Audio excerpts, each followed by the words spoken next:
దీనికి కారణం ఏంటంటే రాజకీయ అధికారం దళితుల చేతుల్లో లేకపోవడం. అది కారణం.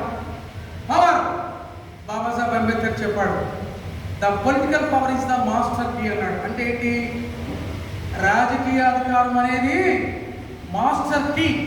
ఇప్పుడు ఈ బలంలో రావడానికి ఆ తలుపు తాళం తీస్తేనే కదా మనం లోపలికి వచ్చాం. అంటే అసలు మెయిన్ ఎంటర్ అవడానికి ఏంటి? తాళం కీ. అంటే అసెంబ్లీ, పార్లమెంట్ వంటి చట్టసభల్లో మన పార్టీలు లేరవన్నీ ఆధిపత్య కులాల పార్టీలు. ఏదో తప్పక రిజర్వేషన్స్ ఉన్నాయి కాబట్టి ఎవడో మాలోనో, మాదులోనో, ముదుకోనో, ఎవడో గట్టలోనో, ఎవడో కొట్టంగాని ఎవడో కుక్కను తీసుకొచ్చి వాడికి ఆ ఎస్సీ నియోజకవర్గాల్లో ఎంపీలుగా, ఏదో ఎమ్మెల్యేలుగా, జడ్పీటీసీలుగా, మున్సిపల్ వార్డు కౌన్సిలర్లుగా పెట్టి నాటకాలాడి మొత్తం పవర్ అంతా ఆ పార్టీల చేతుల్లో పెట్టుకొని మనల్ని మానసిక చేస్తున్న పరిస్థితి ఉంది. కాబట్టి మన భవిష్యత్తు ఈరోజు రోడ్డు పాలైంది. ఈ విషయం మన జాతీయ తెలం. పాపం క్రైస్తవులు వాళ్ళ ప్రార్థన చేస్తూ ఉంటారు, ప్రభువా మేము పాపులనైనా అని. మనం పాపులం కాదు, మనం నిజమైన మానవతామూర్తులు. పాపులు, అడ్డకులాల ఆధిపత్య దోపిడీ శక్తులు వాళ్ళు పాపులు.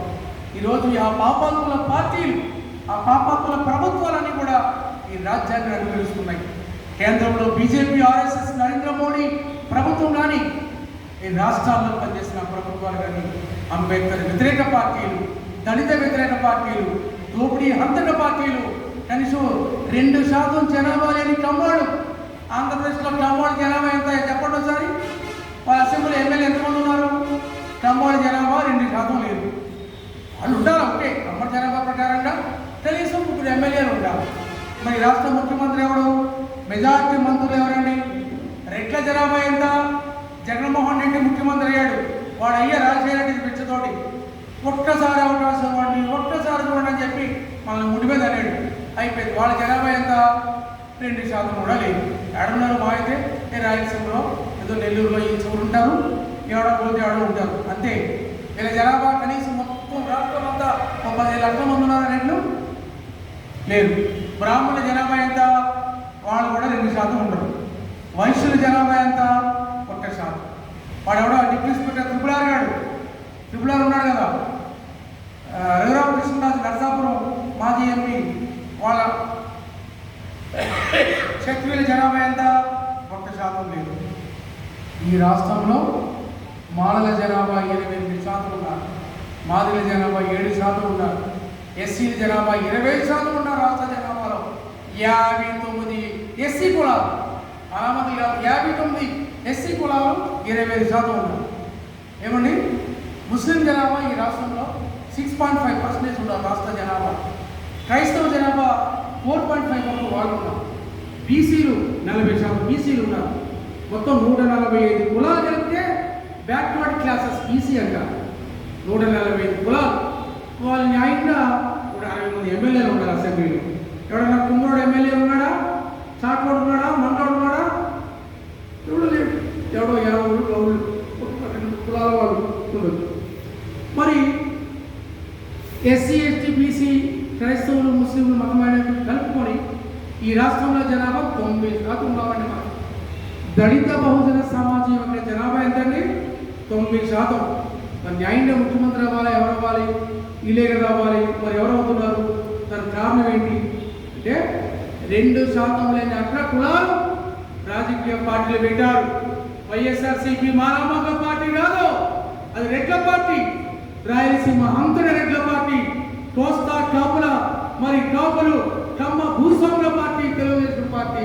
ఈ కాపుల పార్టీ జనసేన పార్టీ. అవి బీసీ పార్టీ ఎట్లా ఉంటాయి? దళితుల పార్టీ ఎట్లా ఉంటాయి? క్రైస్తవుల ముస్లిం పార్టీ ఎట్లా ఉంటాయి? కాబట్టి ఈ మెజారిటీ దళిత బహుజన సమాజానికి మన పార్టీ ఉన్నట్టు తెలవదు.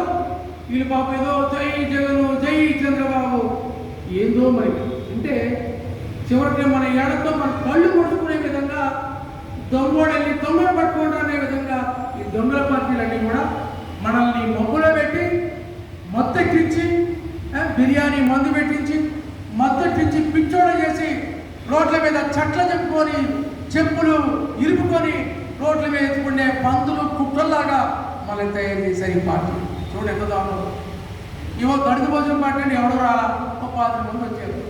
ఏంది పరిస్థితి అంటే సరే ఇక్కడ అనుకోవడానికి కారణం పాపం రామచంద్ర గారు ఎవరో తెలియదు, ఇట్లా మీటింగ్ పెడుతున్నట్టు ఎవరికి తెలియదు, ఈయనెవడో తెలియదు, అసలు ఈ పార్టీ ముందో తెలియదు, ఎవరికి ఏమీ తెలియదు. ఏదో పాపం పరిచయం ఉన్నవాళ్ళు ఏదో అలాగే ఏదో వచ్చారు, కూర్చున్నాం.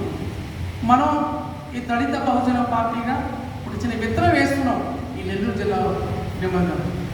రేపు రాబోయే జెడ్పీటీసీ ఎంపీటీసీ ఎలక్షన్స్లో నెల్లూరు మున్సిపల్ కార్పొరేటర్ ఎలక్షన్స్ కూడా దళిత బహుజన పార్టీ బీఫామ్ తోటి మనం ఎన్నికల్లో పోటీ చేస్తాం.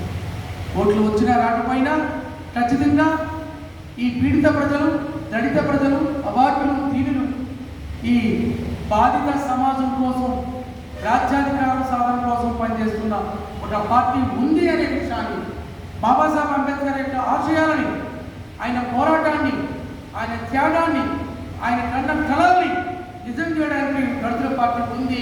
మా పార్టీ కూడా మా జాతుల కోసం ఒక పార్టీ ఉన్నది అనే విషయాన్ని ఈ ఎన్నికల ద్వారా మనం తెలియజేయడం కోసం రేపు రాబో స్థానిక ఎలక్షన్స్లో పోటీ చేస్తాం. మనం ఎక్కడైతే ఉన్నామో జెడ్పీటీసీలుగా, ఎంపీటీసీలుగా కనీసం ఒకట మున్సిపల్ కార్పొరేషన్స్లో ఒక 15-20 వార్డులకి కార్పొరేటర్గా పోటీ చేసి మనం ఖచ్చితంగా ఈ రాజకీయ చదరంగంలో మనం కూడా భాగస్వాములు కావాల్సిన సమయం వచ్చింది.